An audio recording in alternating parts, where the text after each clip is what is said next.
So a lot of people have been asking me how they can get more social media engagement on their content, how they can drive more passionate followers to their brand. And so in this video, I wanted to talk through some of the best ways to drive more traffic and engagement to your website, etc., in order to be a standout brand in your community.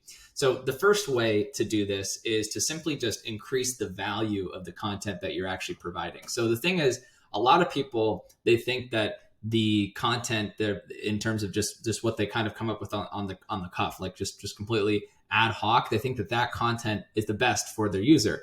The problem with that is that a lot of times they don't understand the user enough if they're just getting started. So they actually end up losing the user pretty quickly because they don't know what medium they like the content delivered in. They don't know what style they like the content delivered in. There's all sorts of things that will prevent a user from continuing to engage with you if you don't actually fully make content that's incredibly valuable. One of the best ways to do this is to document something that you actually have a lot of experience in or are learning that's interesting to other people. So it doesn't have to be something you have a lot of experience in as long as they're interested in it, right? That's why, like, for example, Humans of New York is a popular blog that I follow.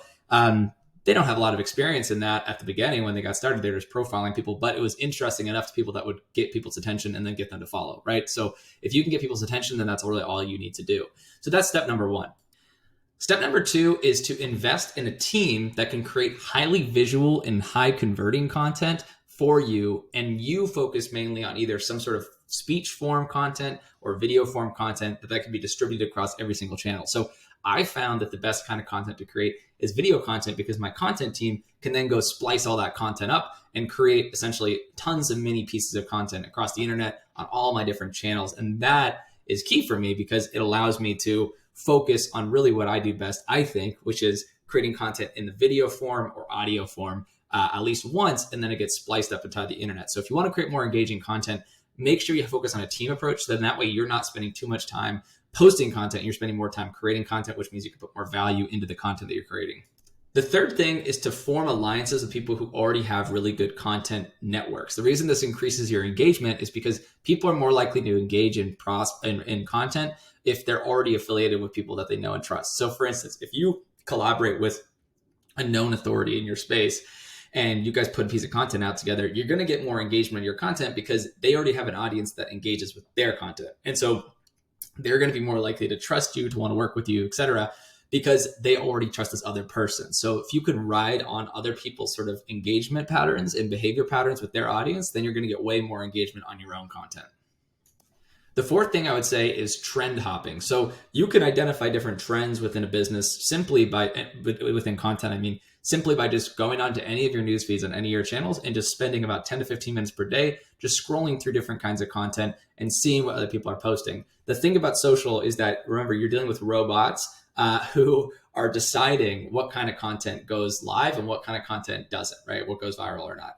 And because of this, they look at specific patterns of what looks good. So if you can identify the trends and what's doing well and what's not doing well, then you're going to be much more likely to get higher engagement if you do something that already is working. So you don't have to blatantly copy someone, but you could take the formula or the template that they're using and you could put your own spin on it and then repost it. TikTok is a great place for something like this. The last thing I would do is I would focus on giving away as much stuff as possible. So whether it's a giveaway or it's a guide or whatever, just focus on that, because at the end of the day, if you can get people to take you up on something for free and they're clamoring over it, they're just running to your website and they're saying, hey, I want this, I want this, I want this, I want this, then you're going to get obviously way more engagement because that is the starting point. So you have to start from there. If you can, the first goal, if any social campaign, is see if with anything that you offer, you can give away a ton of value that people come running to you for. If people are not knocking on your door saying, hey, I want this thing, whether it's a guide or free growth hacks or whatever, then you're not doing good enough to get an actually large following. So you have to do that. And so just documenting my journey, I have about I think I'm at 25,000 people following us every month on social. It's not an enormous audience by any means, but it's a good start. And I think for us, we really launched our social this year. And so we're really excited to see that growth continue to propel, but it is something that we're seeing compound every single day because we're putting out so much value. All I'm really trying to do is focus on giving as much value as possible every single day, week, month, year, and just constantly sending out as much as I possibly can into the universe to try to get as much value to people as possible. So if you focus on that and you follow these 5 things, then you'll get more engagement on your social media content, guaranteed. If you like this video, feel free to share it with somebody you think might find it interesting. Comment below if you have any questions. I'm here to help by answering them in whatever way you're viewing this or listening or reading if you read our blog as well. Thank you so much for watching, guys. Appreciate it. Bye.